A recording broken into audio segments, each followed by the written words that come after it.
আসসালামু আলাইকুম। সকাল ৯টা বেজে ৩০ মিনিট। আজ বুধবার। বাংলাদেশ বেতার কক্সবাজার। স্থানীয় খবরে স্বাগত জানাচ্ছি আমি নীলোৎপল বড়ুয়া। কক্সবাজারের খুরুশকুলে হতদরিদ্র ১১০০ পরিবারের মাঝে ইফতার সামগ্রী বিতরণ করা হয়েছে। গতকাল স্থানীয় ইউনিয়ন পরিষদ মাঠে একটি বেসরকারি সংস্থার উদ্যোগে প্রধান অতিথি হিসেবে এইসব বিতরণ করেন কক্সবাজার ৩ সদর ঈদগাঁও এবং রামু আসনের সংসদ সদস্য লুৎফুর রহমান কাজল। তিনি বলেন, রমজান মাস হলো সওয়াব অর্জনের সেরা সময়। এই মাসে অসহায় মানুষের পাশে দাঁড়াতে পারাটা অনেক সৌভাগ্যের। এই ধরনের উদ্যোগ সমাজে সহমর্মিতা, মানবিকতা ও ভ্রাতৃত্ববোধ বৃদ্ধি করে। বিতরণকৃত ইফতার সামগ্রীর মধ্যে ছিল ৮ কেজি চাল, ৫ কেজি আলু ও ২ কেজি করে তেল, ছোলা, মুড়ি, পেঁয়াজ এবং লবণ। কক্সবাজারকে একটি শান্তি ও নিরাপত্তার শহরে গড়ে তুলতে সকলের ঐক্যবদ্ধ থাকা প্রয়োজন। এছাড়া এটির মর্যাদা ও পর্যটকদের আকর্ষণ বাড়াতে কক্সবাজারের স্বার্থের হানি হয় এমন সংবাদ প্রচার করা থেকে বিরত থাকতে হবে। গতকাল সন্ধ্যায় কক্সবাজার প্রেস ক্লাব ও সাংবাদিক ইউনিয়ন কক্সবাজারের যৌথ উদ্যোগে বিশিষ্টজন ও সাংবাদিকদের সম্মানে আয়োজিত ইফতার মাহফিলে বক্তারা এসব কথা বলেন। এ সময় সংসদ সদস্য লুৎফর রহমান কাজল, শাহজাহান চৌধুরী, জেলা প্রশাসক মোহাম্মদ আব্দুল মান্নান, জেলা বিএনপির সাধারণ সম্পাদক শামীমারা স্বপ্না, প্রেস ক্লাবের সভাপতি মাহবুবুর রহমান, সাংবাদিক ইউনিয়নের সভাপতি নুরুল ইসলাম হেলালি সহ অন্যান্যরা বক্তব্য রাখেন।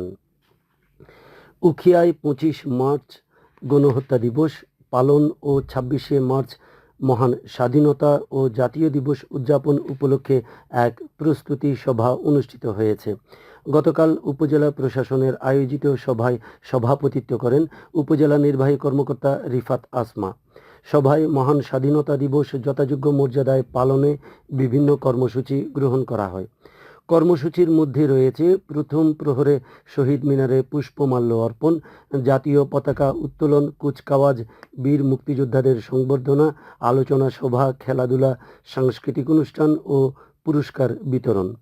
উপজেলা পরিষদ হলরুমে অনুষ্ঠিত সভায় উখিয়া বিএনপির সভাপতি সারোয়ার জাহান চৌধুরী, বীর মুক্তিযোদ্ধা, সরকারি কর্মকর্তা, জনপ্রতিনিধি, সাংবাদিক, শিক্ষক সহ সংশ্লিষ্টরা উপস্থিত ছিলেন। কক্সবাজারে স্বাস্থ্যসেবা ব্যবস্থাপনায় তথ্য অধিকারের মাধ্যমে জবাবদিহিতা এবং স্বচ্ছতা বৃদ্ধি বিষয়ক সভা অনুষ্ঠিত হয়েছে। গতকাল জেলা সদর হাসপাতালে ডাক্তার বিএন পাল হলরুমে রিসার্চ ইনিশিয়েটিভস বাংলাদেশের উদ্যোগে ও ন্যাশনাল এন্ডাওমেন্ট ফর ডেমোক্রেসির সহযোগিতায় এই সভার আয়োজন করা হয়। এতে প্রধান অতিথি ছিলেন জেলা সদর হাসপাতালের তত্ত্বাবধায়ক ডাক্তার মংটিং ইয়ো। সভায় হাসপাতালে রোগীদের সেবা প্রদানে চিকিৎসকের নজরদারি বৃদ্ধি, রোগীদের সরকারি অ্যাম্বুলেন্সে সুবিধা প্রাপ্তি, আইসিইউ, সিসিইউ, এনআইসিইউ সেবায় বেসরকারি সংস্থার নির্ভরতা কমানো, কিডনি ডায়ালিসিস ইউনিট চালুর অগ্রগতি সহ বিভিন্ন বিষয়ে আলোচনা করা হয়। এ সময় হাসপাতালের কর্মকর্তা ও চিকিৎসক, সুশীল সমাজের প্রতিনিধি সহ সংশ্লিষ্টরা উপস্থিত ছিলেন। উখিয়ায় তেল মজুদ করে কৃত্রিম সংকট তৈরির অভিযোগে ভোক্তা সংরক্ষণ আইনে ব্যবসায়ীকে জরিমানা করেছে উপজেলা প্রশাসন। গতকাল উপজেলার হলদিয়া পালং ইউনিয়নের পাতাবাড়ি ভান্ডারি মার্কেটে উপজেলা নির্বাহী কর্মকর্তা রিফাত আসমার নেতৃত্বে এই অভিযান পরিচালনা করা হয়। বাজারে তেলের সংকটের অজুহাতে দেখিয়ে সাধারণ মানুষের কাছে বিক্রি না করে এসব তেল মজুদ রাখার অভিযোগ ছিল মেসার্স সেলিম সেন্টারের নামে। পরে অভিযান চালিয়ে এর সত্যতা পাওয়ায় ভ্রাম্যমাণ আদালতের মাধ্যমে ৫,০০০ টাকা জরিমানা করা হয়। উপজেলা নির্বাহী কর্মকর্তা বলেন, বাজারে কৃত্রিম সংকট সৃষ্টি করে সাধারণ মানুষকে ভোগান্তিতে ফেলার সুযোগ কাউকে দেওয়া হবে না। চকরিয়ায় বাড়ির উঠানে দোলনায় খেলতে গিয়ে গলায় ওড়না পেঁচিয়ে আকরিদা জান্নাত আইরিন নামে ১০ বছর বয়সী এক মাদ্রাসা শিক্ষার্থীর মর্মান্তিক মৃত্যু হয়েছে। মঙ্গলবার উপজেলার হারবাং ইউনিয়নের গয়ালমারা তেল্লার বিল এলাকায় এই দুর্ঘটনা ঘটে।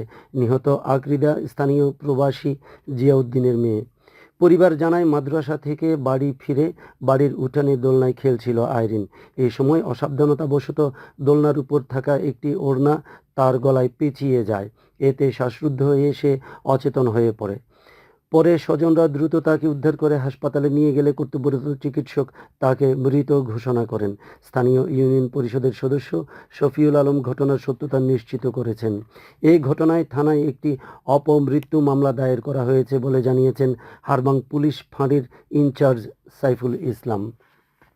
আবহাওয়া এখন জানিয়ে দিচ্ছি বাঁকখালী নদীর মোহনা সংলগ্ন এলাকার সামুদ্রিক জোয়ার ভাটার সময়সূচি।